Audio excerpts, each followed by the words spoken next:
Hey, what's up, man? Good to see you. Good to see you too. Good to see you. Why don't you tell everybody who it is you are as it relates to me? Hi, my name is Jeremiah Saunders. I am the son of this man right here, Sean Saunders, and I'm the man of this man right here, Sean Saunders, and he brought me on the show. We have a discussion between me and him. I'm glad that he gave me this opportunity to do this, so I'm glad to be here. I thought he was about to take over the show. All right, so we're gonna go ahead and get right into it. You are my son, whom I love dearly, my firstborn. And I don't believe it's our responsibility to tell somebody they're wrong. Right. I believe that it's my responsibility as a father and or as a friend to make sure that I posture myself in a way where I'm living right, where I'm able to justify whatever means I believe to be right by my actions, and then put other people in a posturing position to be able to understand the error of their ways for themselves. They make the necessary changes. We can't change people. I'm not here to try to change you, but you have said some things, and I'm like, whoa, is that my son?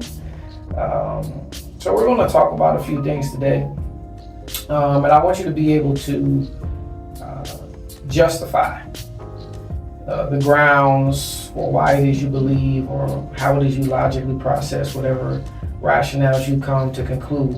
When I was in seminary, they always said, you can't disagree with a person until you understand at what point in their argument you guys started to disagree. So that means you have to listen long enough before you can come to some, disagreement, because there may be points that you both agree on. But you've had some very, very, very, very interesting thoughts. And some of those things deal with primarily the African American family. And what I want you to do is I want to give you the opportunity to voice, because you're a young man, you have a lot of wisdom, but you don't have a lot of experience to tie that wisdom to. So we want to start with that. What is your feeling with regard to the African American family, the where we are, and what are some of the issues you believe that the African American family is having? Because from what I hear from you, it's being destroyed. So I want you to go ahead and expound and explain what is your position and what are your thoughts and feelings with regard to the movement or the progression of the African American family. Is it progressing or is it digressing? And then give us some justification as to why you believe that to be so. Well, I'm very much like, why I'm interested in the structure is because I feel like the world has everyone on the outside of our community looks at it from a point of view where there are jokes going around at certain situations, certain aspects in the black community when it comes to fatherhood. And what I'm mostly interested in when it comes to the family structure is the black man, how the black man is viewed in the eyes of those outside of the community and also viewed in his community. We've heard things about how black men are this or that and how a black father is not this and that, when there are in fact more black men in the home than there are black men that aren't in the home.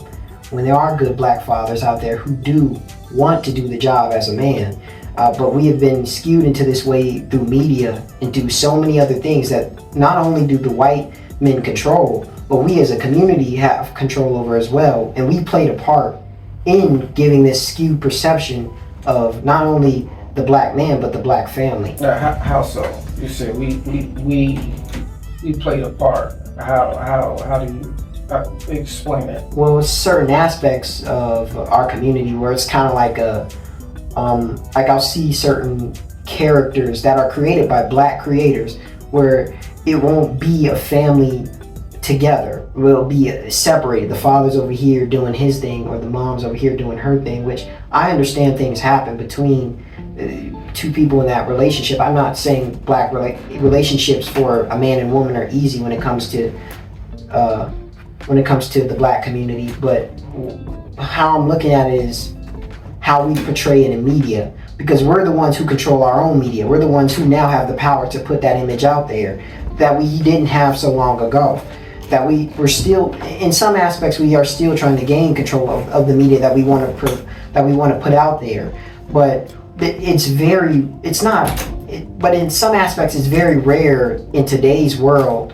We'll see a full view of a black family together without the drama, without the chaos, with the proper representation of what a black family should be. So let me ask you this really quickly. What is the perception, or what is it in your opinion, what is the perception of the African American male and his place? Because what I believe I hear you saying is there's a misrepresentation of the significance of the African American male within the context of the family frame or the family structure. And what is the perception? How do we distinguish between what is the true perception, or what should be the true perception, so that young African American males such as yourself can model the example or the standard that we believe that has been passed down from generation to generation? And how is that in conflict? What is the conflicting perspective of what a male is now, or what an African American male is now, and his persona and purpose in the family structure? Explain that for me. I feel like it's not about what I feel, because it doesn't matter how I feel. The way that the black male is being represented in media is seen as like, give me some different ways, give me some different terms to associate, or words that I can associate with the African American male being represented in media. What are some of the things that come? Violent, not intelligent, doesn't possess the same intelligence, not someone you would respect, a man who is seen as, in certain aspects, useless, or he doesn't have the same power as everyone else. Really, how we are perceived as black men is, it's like having a white boss, and how everyone will respect the white boss, but as a black man, they'll look down on him due to how we are portrayed into the outer world, and to people outside of our community, but also to our community. How much of how we're portrayed is our fault, and then how much, what is the percentage you would say, okay, we are portrayed like this because of our conduct and character in the frame or in the context of our communities, and how much of that is based on what somebody from the outside world looking at us, how much of that is based on their perception or their opinion? Because we got a lot of things happening. Violence, we've had different episodes of police brutality. We've had, even recently, we haven't had an announcer who made a comment with regard to the nigger league. The nigger league.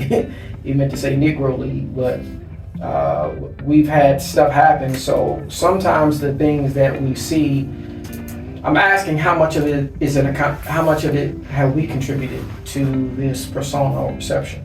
Well, I think about back then in civil rights, I'm really going to talk about how they dressed, how they put themselves in certain situations that, in fact, I believe there's a certain image in the black community that we contribute to. It's how we dress, how we talk, how we walk. We conduct that image of the way you want to be treated. I do believe we play a part in how we walk out the house, how we handle certain situations. Some people see those things because the media, even though it may be the 3% of the planet, that 3% can still influence a whole bunch of people to act the way that they do. And it could be a small percentage of people in that 3% in the media, but the media has a bunch of power that is able to influence many, I think that's the power of media in today's world, and social media. We're seeing it and how it affects this new generation.